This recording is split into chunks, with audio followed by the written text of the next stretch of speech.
Jadi kerjanya sangat memuaskan hati saya. Sekian, terima kasih. Salam sejahtera.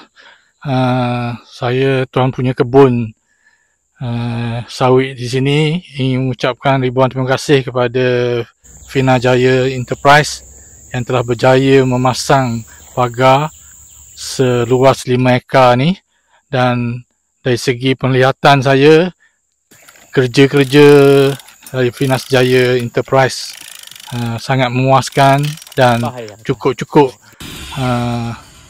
baik, terutama dari segi bahan dan kekemasan memasang pagar ni, pagar Cyclone ni, dan kekemasan ini menjadi kepuasan lah kepada saya, dan saya harap Finas Jaya akan dapat lagi banyak projek ataupun kerja yang lebih bagus, dan saya juga akan membuat satu lagi pemasangan pagar pada lot yang kedua, lebih kurang dalam 6 ekar lebih, dan saya sangat mengharapkan pada Finas Jaya lah untuk memasangnya pada masa dalam 2-3 bulan lagi.